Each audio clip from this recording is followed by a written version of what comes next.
poin B, yaitu periode hari akhir. Minggu kemarin saya menjelaskan tentang hari kiamat menurut Al-Quran. Saya sudah menjelaskan apa itu kiamat, terus ada dua macam kiamat, ada dua macam jenis kiamat, yaitu kiamat sugra dan kiamat kubra. Saya sudah jelaskan secara sejelas mungkin. Terus saya juga jelaskan tentang ada dua macam itu, ada yang siksa nikmat kubur dan ada yang satu itu. Terus di sini saya akan menjelaskan tentang periode hari akhir. Kemarin saya katakan bahwa ketika pada saat hari kiamat itu terjadi, maka alam dan semestanya akan hancur berkeping-keping tanpa ada satupun yang tertinggal. Maka pada periode hari akhir ini dan pada saat alam dan semestanya itu hancur secara berkeping-keping, maka pada saat itu kehidupan manusia telah berakhir. Dan pada saat kehidupan manusia sudah berakhir, maka nanti manusia akan melewati masuk dengan kehidupan terbaru. Jadi minggu ini saya akan menjelaskan tentang tahap-tahap tentang kehidupan terbaru manusia.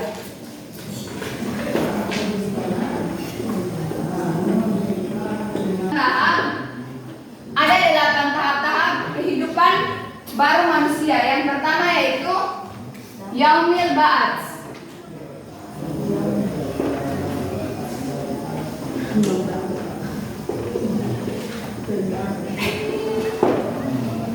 Yaumil Ba'ats atau hari pembangkitan.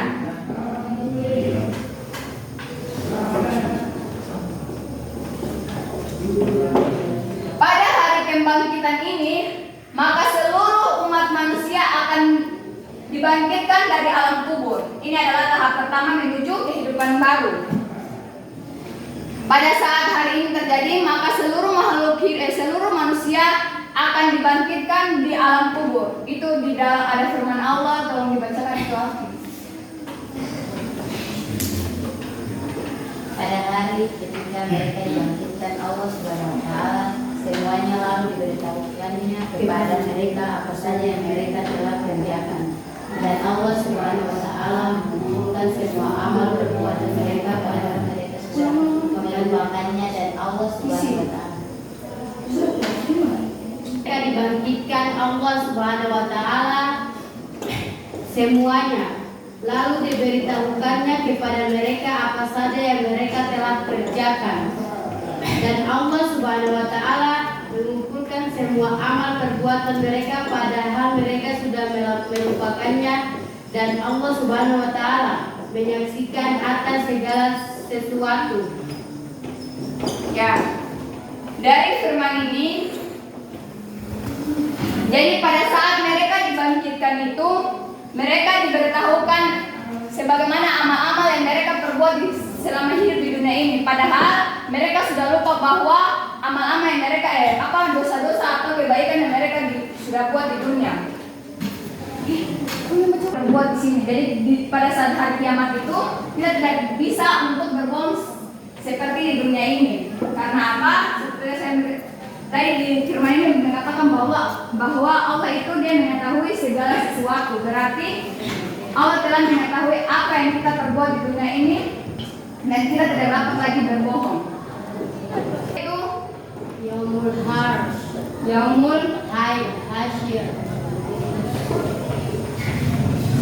Yaumul Hasyr atau hari perkumpulan. Ya, hari berkumpul manusia. Ketika pada saat seluruh manusia itu sudah dibangkitkan, maka ada hari di mana hari perkumpulan seluruh manusia-manusia yang ada pada dunia ini. Pada saat itu mereka akan berkumpul di padang mahsyar atau tempat perkumpulan. Ya, padang mahsyar atau apa? Tempat perkumpulan. Padang mahsyar atau tempat perkumpulan. Jadi seluruh manusia tanpa terkecuali Ya, jadi pada masa ini coba firman. Dan ingatlah akan hari yang ketika itu kami perjalankan gunung-gunung dan kamu akan dapat melihat bumi itu datar, dan kami kumpulkan seluruh manusia dan tidak kami tinggalkan seorang pun dari mereka.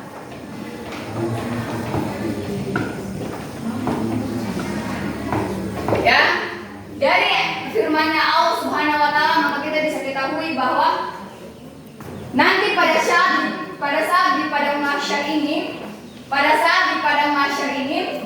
kita bisa melihat tempat itu rata ya, tanpa ada gunung. Kalau di dunia ini kan kita lihat ke sana ada pohon, terus ada gunung, ada bangunan, ada patung dan lain sebagainya. Tapi pada saat di padang mahsyar ini kita melihat bahwa manusia di tempat itu rata, tanpa ada naiknya, tanpa ada turunnya, jadi semua itu rata ya.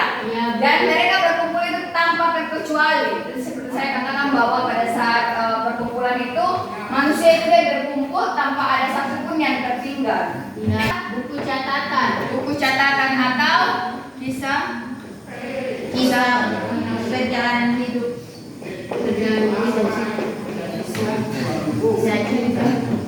Bisa perjalanan hidup.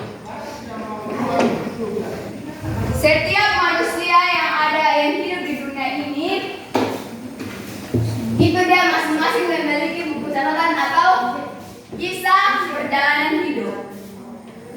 Seperti yang kalian ketahui bahwa di pundak kiri dan pundak kanan itu ada malaikat, yaitu yang antara lainnya itu apa? Malaikat siapa? Dan Atid.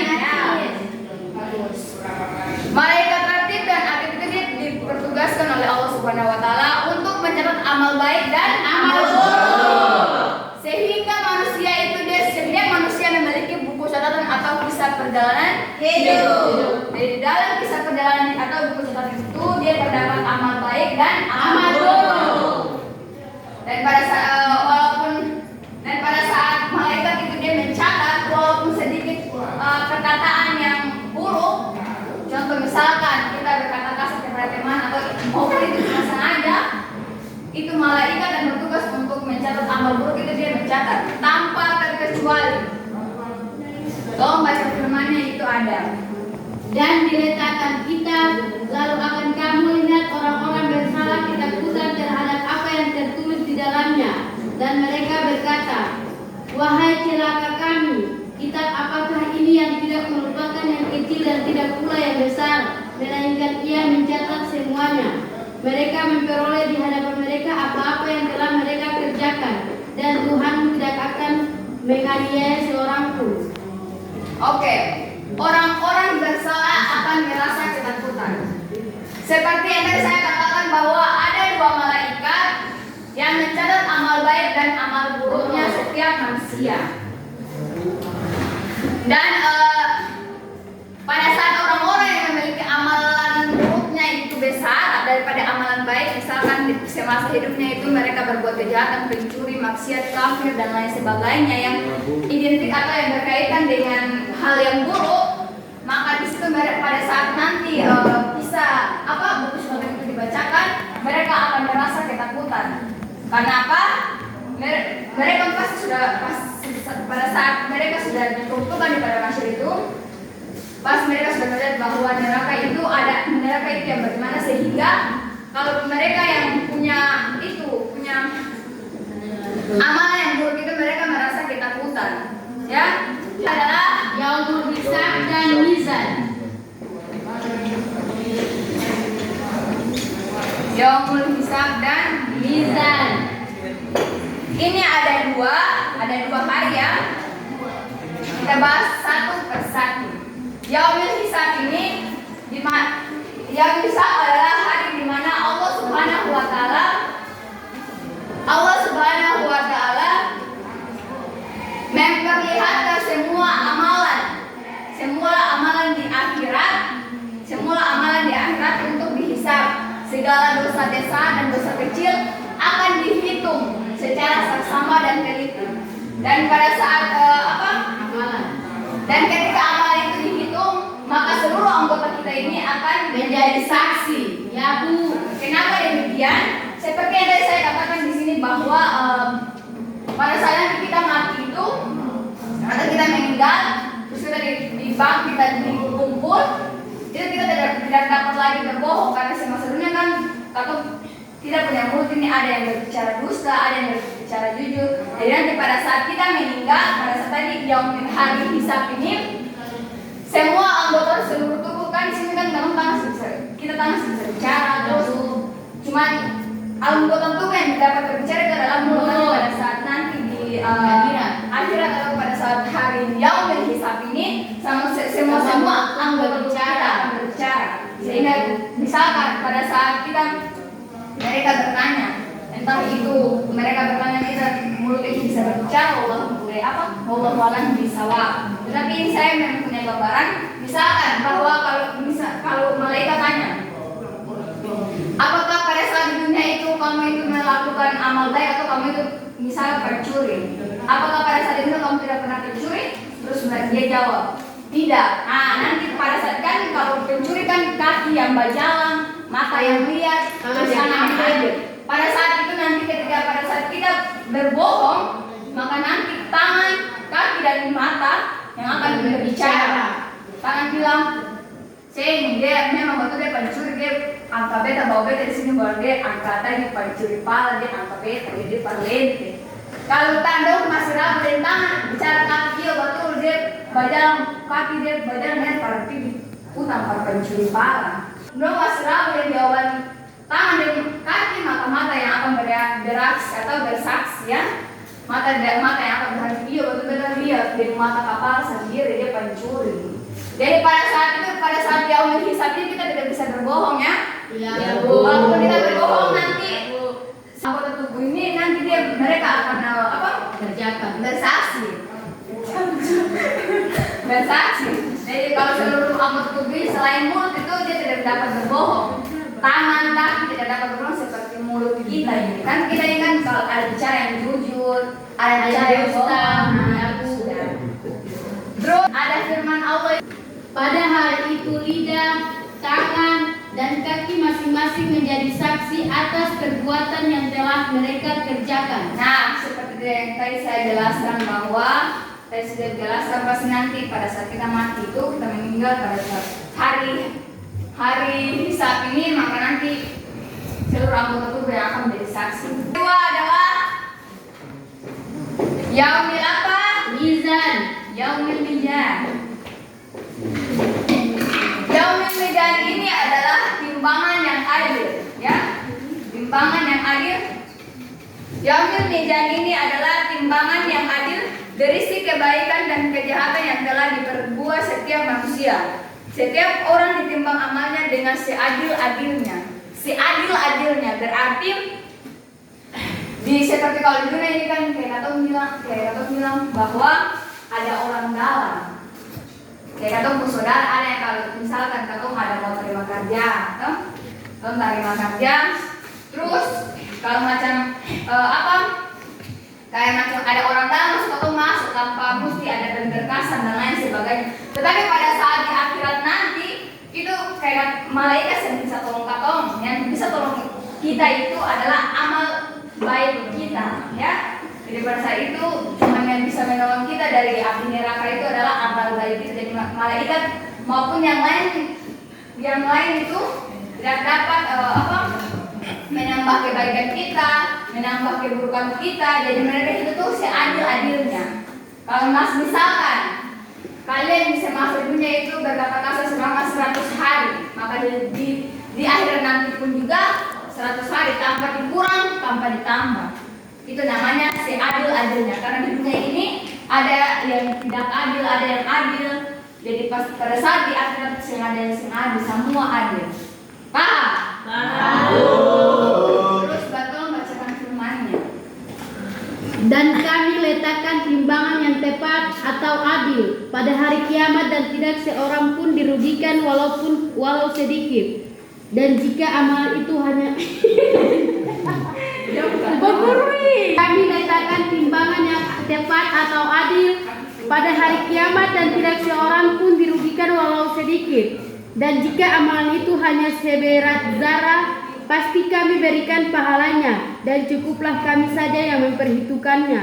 Nah, seperti yang tadi saya jelaskan bahwa pada saat mereka itu menghitung amal baik maupun amal buruk itu, walaupun kita bantu orang, kan kita katakan bahwa kalau misalnya kita hidup di dunia nih, pada saat kita bantu orang maupun cuma angka apa diri, misalkan nenek sentau bajalan pas atau bajalan di kota, kan di kota kan kendaraan banyak. Terus kalian ke sana, kalian tadi bawa nenek itu dari jalan sebelah sini sampai seberang sana atau bantu nenek untuk menyeberang jalan. Pada saat nanti di akhirat nanti, walaupun sekecil apapun kebaikan kalian, maka akan ditulis atau akan dipertimbangkan. Jadi walaupun kalian maki itu kayak kalian biasa kan menjaga maki-maki berkata kasar. Pada saat di dunia kalian berkata itu cuma biasa, tapi pada saat di akhirat nanti itu akan ditulis walaupun sekecil apapun kebaikan, keburukan apa sekecil apapun akan ditulis dan dipertimbangkan untuk menolong kalian di akhirat nanti. Terus yang kelima adalah Akhirat.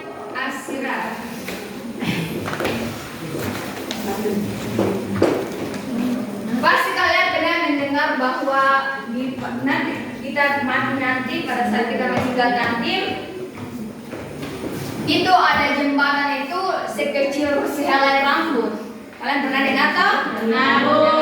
Bahwa jembatan pada saat nanti antara neraka ke surga itu sekecil dan sehelai rambut. Jadi kalau misalkan kalau katong cabur rambut, katong taruh di sini bajalan, katong injak rambut toh, kan rambut kan akan kecil toh, kayak katong bilang akan kecil. Tapi pada saat nanti di neraka itu, kalau memang itu rambut kan kecil, tapi pada saat di neraka itu dia akan menjadi jembatan. Dan jembatan itu nanti yang tolong kita pada saat kita menyeberangi jembatan adalah amalan kita. Kalau misalkan kita mempunyai amalan yang baik atau yang amalan baik yang banyak, berarti kita bisa lari maupun bajalan kesana bajalan melewati tadi rambut yang ada pun apa-apa saja yang ada kayak begini bajalan biasa. Tapi pada saat kita mempunyai amal yang buruk, bajalan kesana atau kayak begini, kayak atau takut jatuh. Pada saat nanti seperti baru jatuh. Dan ini tuh pas menyeberang neraka. Jadi kalau yang amal buruk maka jatuh nanti ke api, kalau amal baik masuk di surga. Jadi nanti pada saat saya katakan bahwa di akhirat nanti amal menolong kita itu bukan apa-apa, bukan nama, bukan papa, bukan beda, bukan nenek, bukan presiden dan lain sebagainya, tetapi amal kebaikan kita atau keburukan kita. Coba baca firman-Nya.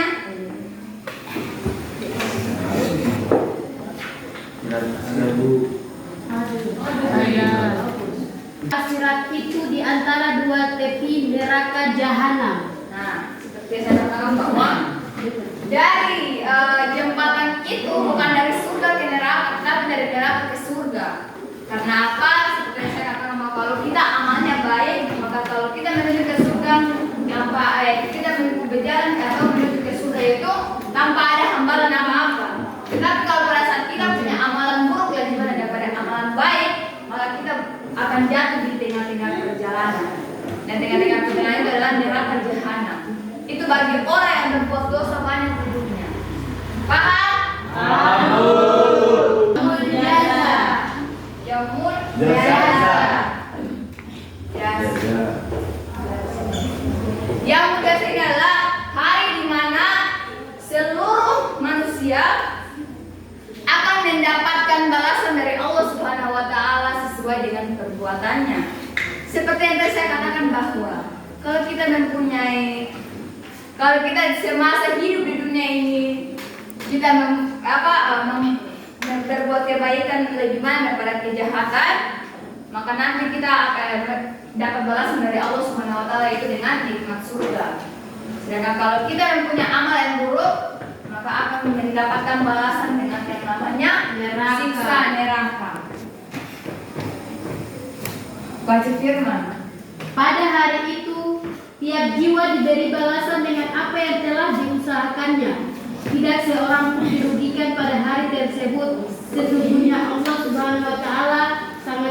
perhitungannya. Nah, seperti yang saya jelaskan yang data itu bahwa pada saat mereka itu menghitung amal baik dan amal buruk itu seadil-adilnya, tanpa menambah, tanpa mengurang. Paham? Perbuatan baik dengan surga. Balasan perbuatan baik dengan surga. Berarti baik ini dia berkaitan dengan surga ya. Jadi pada saat balasan pada saat itu manusia nanti dia akan dibagi menjadi dua golongan, dan kalau yang muslim, umat muslim itu nanti akan mendapat balasan sesuai dengan apa yang mereka perbuat. Kalau umat muslim pas kalian berpikir bahwa kalau umat muslim nanti juga masuk surga semua, tetapi tergantung dengan amalannya. Kalau amalannya buruk berarti neraka, kalau amalannya baik berarti surga. Ya Bu. Paham Bu. Terus yang ke-8, Balasan perbuatan buruk dengan neraka. balasan perbuatan buruk Dengan neraka. perbuatan buruk dengan neraka. Sudah. Buruk Sudah kan saya neraka itu. perbuatan buruk dengan neraka. Jika manusia itu pada saat hidup di dunia dia membuat perbuatan yang maksiat, yang kafir, ya perbuatan amal yang buruk, maka nanti neraka itu tunggu dia pada saat nanti di akhirat nanti. Pada saat di akhirat nanti itu minuman keras itu, maka kalian juga mendapatkan dosa ya. Ya Bu. Dosa. Jadi kalau kita sudah merasa nikmat di dunia, maka pergunakan kenikmatan itu baik-baik agar nikmat di dunia juga dan nikmat di akhirat juga. Akhirat Bu. Oke. Kemarin saya kan jelaskan tentang hari kiamat. Terus saya mau kasih pertanyaan kepada kalian. Kalau sampai bisa jawab, angkat tangan. Ini kan kita udah bicara tentang hari kiamat. Terus pertanyaan saya, Allah kan menciptakan alam dan semesta. Allah kan menciptakan alam dan semesta. Terus kenapa mesti ada hari kiamat? Maksudnya begini, kenapa mesti Allah ciptakan alam dan semesta ini, tetapi pada akhirnya nanti beliau-lah juga yang akan menghancurkannya? Apa alasannya? Jadi kenapa alasan Allah menciptakan hari akhir atau menciptakan bumi? Siapa yang bisa jawab? Karena dua itu loh. Ada bakso ada. Iya waktu dari Allah. Siapa yang bisa jawab kategori? Siapa yang bisa?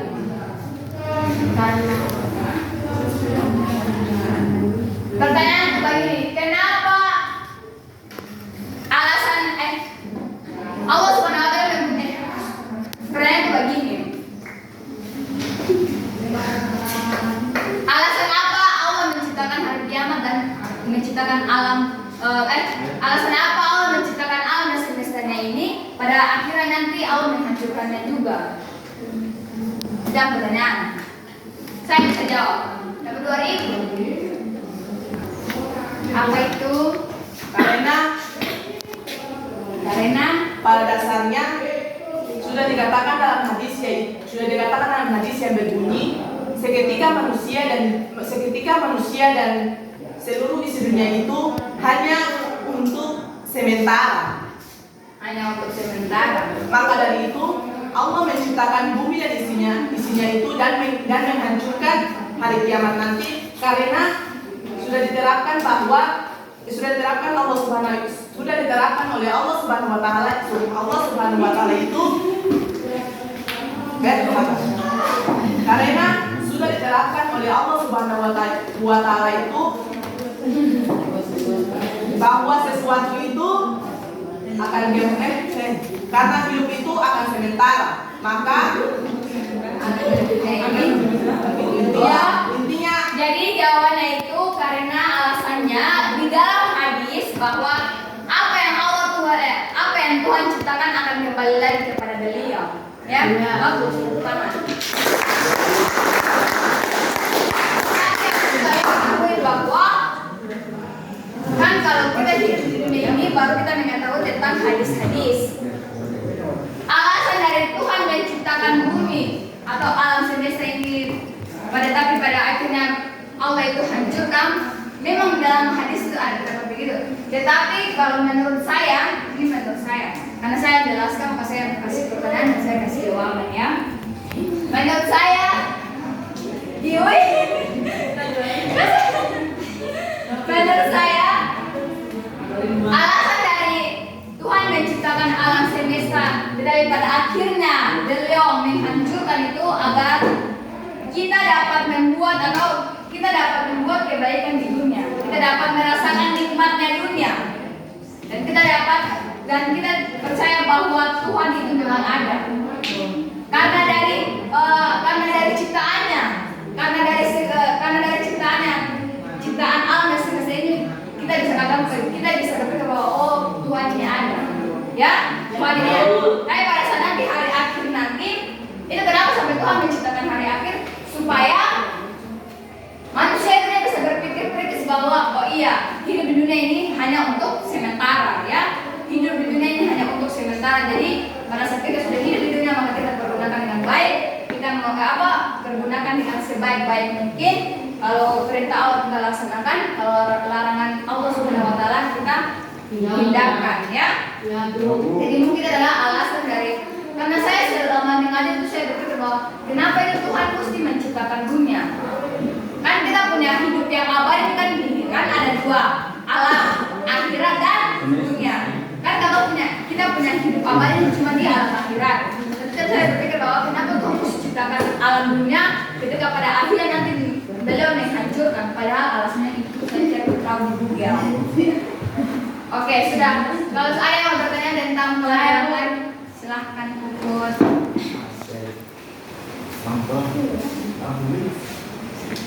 Tadi Ibu bilang bahwa kalau kita mengeluarkan kata dusta dari mulut kita maupun itu cuma sekata maka akan dicatat. Dan pertanyaan saya adalah apakah kalau kita berbicara dusta atau kotor tapi bicara itu saya bicara dalam hati apa dicatat? Ya, dicatat. Apa yang kita katakan di dalam hati maupun di dalam pikiran. Misalkan kata misalkan ini perempuan seksi bajalan terus ada laki-laki yang duduk. Laki-laki yang duduk terus dia cuma menganga tapi dia pikiran ada bajalan habis dia bisa rapi. Nah, itu tapi nanti dicatat. Karena itu pemikiran yang buruk. Ya, karena itu pemikiran yang buruk. Terus nanti yang tadi jalan itu yang tadi kan perempuan yang dari seksi itu juga nanti dapat dosa juga. Kenapa? Mereka sudah merusak keimanan dari seorang lelaki. Jadi apapun yang besar maupun kayak kata bicara sih pakai suara cuma pakai mulut bagara kan Tuhan tahu. Tuhan tahu apa yang kamu pikirkan, Tuhan tahu tentang sesudahnya dan ke depannya kamu dari apa Tuhan semua tahu karena apa Tuhan yang menciptakan kamu. Ya, paham? Terus jadi ada yang bertanya? Saya Bu. Silahkan, Ranti. Saya ingin menjelaskan di bagian tahan itu kehidupan kami. Iya. Di bagian kedua yaitu di waktu hasyir atau hari perkumpulan. Iya.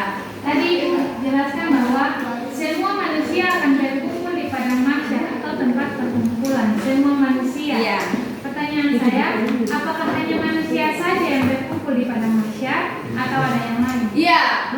Hanya manusia saja yang berkumpul di padang mahsyar. Tidak ada tumbuhan, tidak ada hewan, cuma hanya manusia.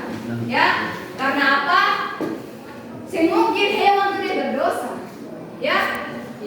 Allah menciptakan makhluk hidup. Ada 3 makhluk hidup di dunia, tumbuhan, hewan, dan manusia. Dan antara 3 makhluk hidup itu cuma manusia yang sempurna. Allah menyempurnakan semua organ tubuh dengan akal dan pikiran. Kalau kita sudah memiliki akal dan pikiran, pasti kita tahu bahwa oh kalau kata bikin ini dosa, kalau kata bikin ini baik. Tapi kalau binatang, dia kasar dia berbuat kayak mencuri makanan dia tidak dapat dosa. Kenapa? Dia tidak memiliki akal. Dia tidak tahu bahwa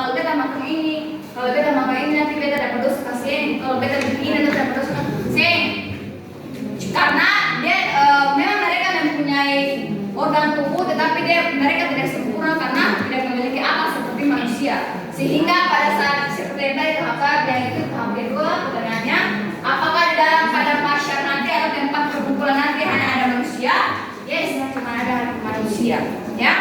Karena manusia itu Allah sempurnakan manusia itu dengan akal, sehingga mereka bisa mengetahui bahwa perbuatan ini adalah perbuatan baik, perbuatan ini adalah perbuatan buruk.